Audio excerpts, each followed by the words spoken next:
Hello everyone, this is Amanda the Nerdy Krafter. I'm coming to you today to do a quick little flip through of a project that we made at Ready Set Create 2025. This was originally a 12 by 12 layout class, but I'm not really big into 12 by 12, so I went ahead and modified it down into a 6 by 6 mini album while we were in class. So I will show you each of the various layout themes that they did and how I did it. I did the cover and the back utilizing just scrap piece of paper. I added a little pocket here in the front for a little tags that you can add pictures to the back of. But we'll get right into this beautiful project. And it is a large project, so I'll be moving it back and forth.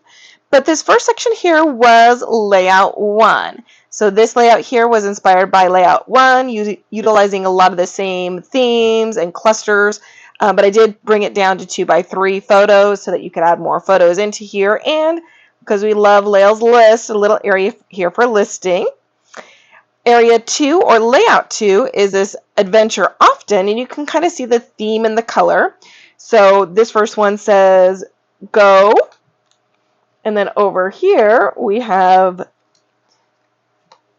Do and See. So it's Go, See, and Do on this amazing vacation mode. Again, you can kind of see the photo mats here.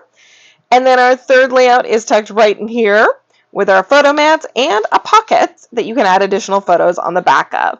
So I didn't have enough room to add all the clusters, so I just went ahead and added a little add-on to that with the last of the clusters.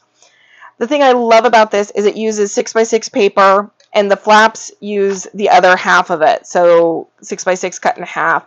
So it's really easy to map this project and put this one together.